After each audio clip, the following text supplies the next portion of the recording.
Dixie, let's get out of here. No, I'm trying to have my own life. You'd think that wouldn't be too difficult to ask for, but it obviously is.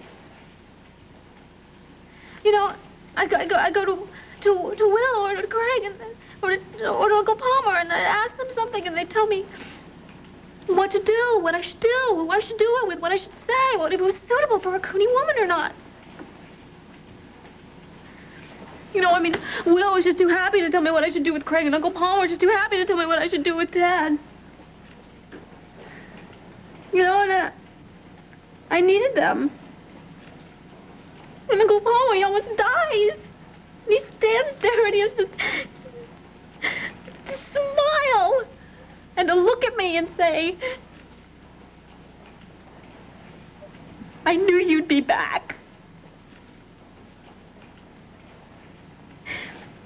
If he dies, it's the end. I'm alone.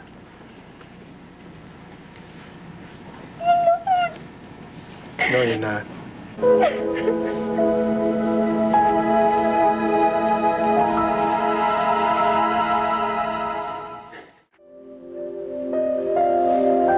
Why don't we go down to the cafeteria, get some coffee? Sounds like a good idea. If you need us, we're going to be at the cafeteria.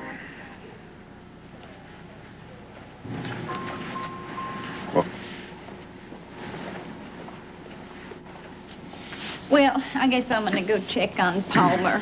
Now, I understand how Dixie feels, but this is no time for him to be dealing with it. I just hope she didn't upset him.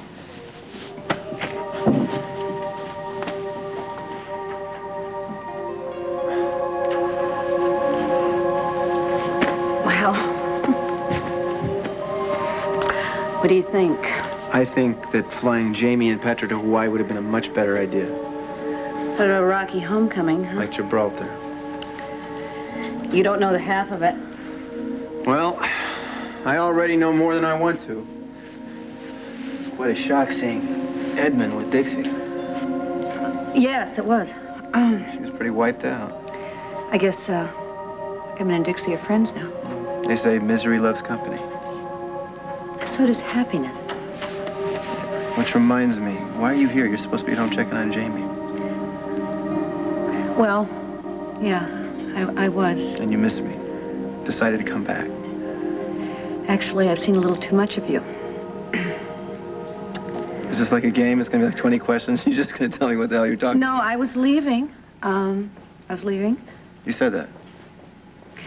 I was walking down the hallway, and I don't know why. I don't know, for whatever reason. I looked up, I glanced in one of the hospital rooms. And what did you see? You. Wait a minute, start over and make sense this time. I'm being totally honest.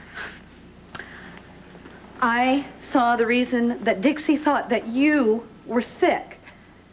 Now you've totally lost me. You remember the bizarre message on our wedding? Sure. Dixie really said it. She saw who I saw, and so did Opal. That was why Opal called us in California. Who did you see? It's unbelievable. Damn well better be after all of this. There is a man lying in a bed in this hospital in room 402 who looks like you. Exactly like you.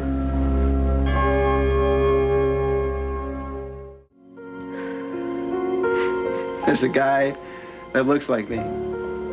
Well, I pity the poor fool. Because pity's the only thing that's gonna help. I wonder if his mother's as goofy as mine is.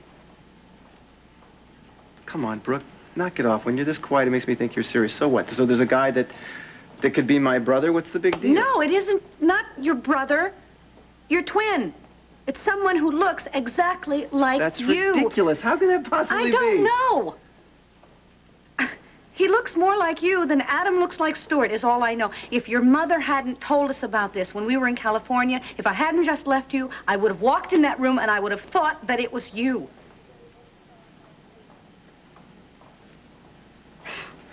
Well, they say everybody's got a double. I mean, I don't see what the... Maybe, you know, maybe somebody who resembles somebody, but it's uncanny.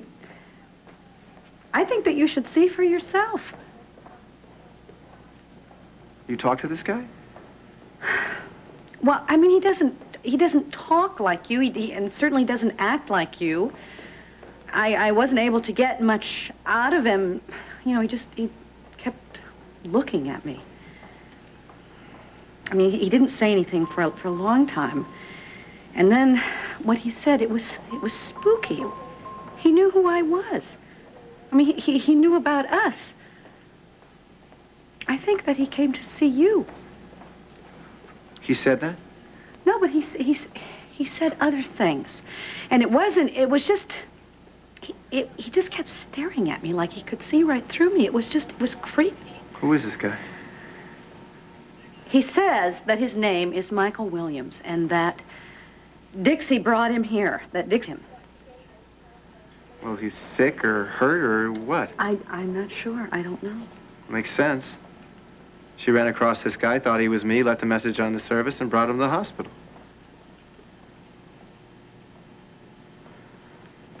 Maybe I should go take a look at this guy. Listen, brace yourself, all right? 'Cause it's going to be like looking in a mirror. Well, I always wanted to go through the looking glass, I guess. Now's my chance. What room did you say he was in? He's in 402. If you're going where I think you're going, don't. Stay away from that man, Ted. He's the devil. Just stay away from him.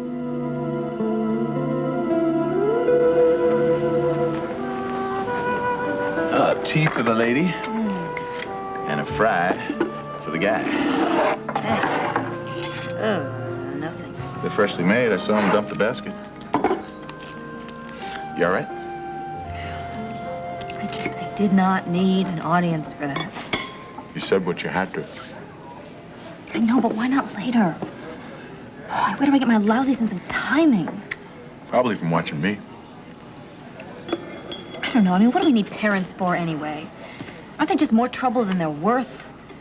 Well, coming from a model family myself disqualifies me from comment. I think maybe as children, we should just all be separated from our parents at birth. Gee, Dixie, you seem a little down.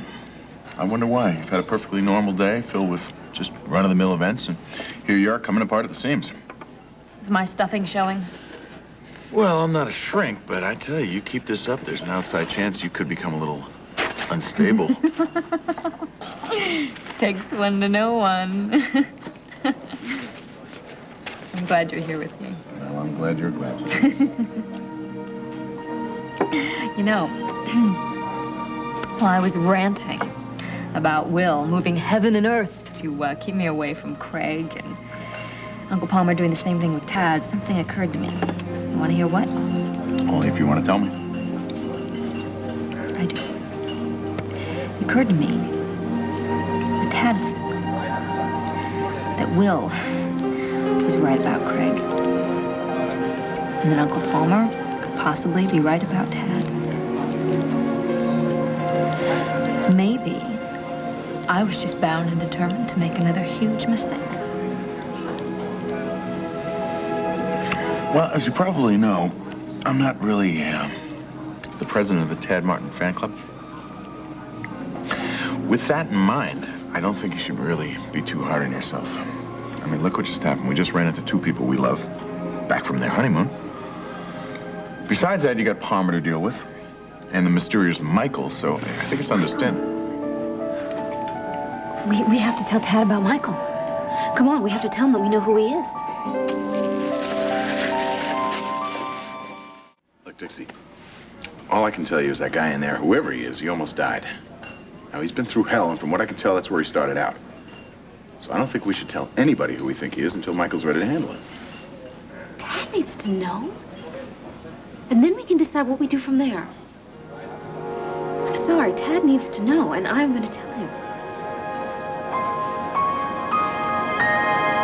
I'm telling you, Ted, stay away. This man is not in his right mind, whatever that is. For heaven's sake, Mama, don't exaggerate. I'm not exaggerating. There is something downright hair-raising about this whole thing. I've at least got to go see what everybody's talking about. No, you don't. All you have to do is listen, Mama. And what I'm telling you is do not go near him. Now, please, promise me that. Oh, come on, give me a break. My exact double is here in the same building as I am, and I'm not supposed to go take a look at him? Well, excuse me, Mama, but I admit it. My curiosity has been piqued. No, please. I'm begging you, Tad. Don't do it, please. Why shouldn't Tad want to see this man for himself? Because he's Ray Gardner's other son, that's why. Are you sure? My bones are sure. Got any other proof? Well, he calls himself Michael Williams, and Palmer checked into it, and it's a lie. Oh, for God's sakes, if Palmer says it, it's got to be true. No, Palmer didn't find this out personally. The private investigator stuck it up. Yeah, same outfit tried to find me the first time? Oh, stop being so sarcastic and listen to what they found out. Why not be sarcastic? Right now, I need a good laugh. This guy calls himself Michael Williams because that's what his adopted family named him. They raised him from the time he was about 8 years old out west up in Canada someplace. Twins separated at birth? No, not a chance. You were definitely one of a kind. No, well, apparently not. Well, he's no kin of mine. But he's got Ray's eyes and a temper to match. Look, I'm sorry, honey. I wish there was some other explanation, any other explanation. There's gotta be. He looked me right in the eyes, and I knew that he is the bad seed of your daddy. You know, there's something really eerie about him. He scares me. Gives me the heebie-jeebies. Look, I'm sorry that this guy frightens you, but the truth is, if you're right, I'm sorrier for him because being Ray Gardner's son is a tough road to hoe. I'm gonna go talk to him. Why? I already told you everything you need to know about him. Well, I beg to differ. There's a couple things we don't know. Such as? Like what the hell he's doing here. I think that would be a good place to start, don't you?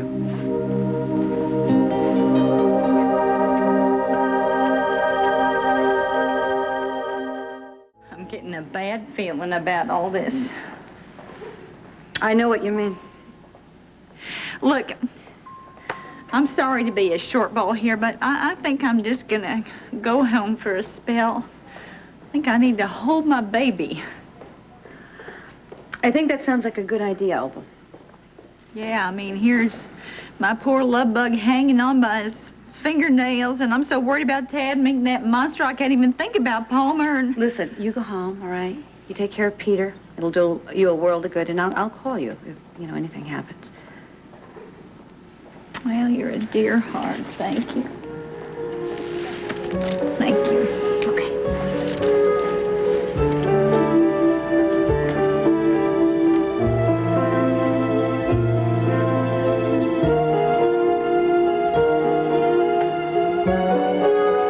Brooke, where's Tad? I've got something really important I have to tell him.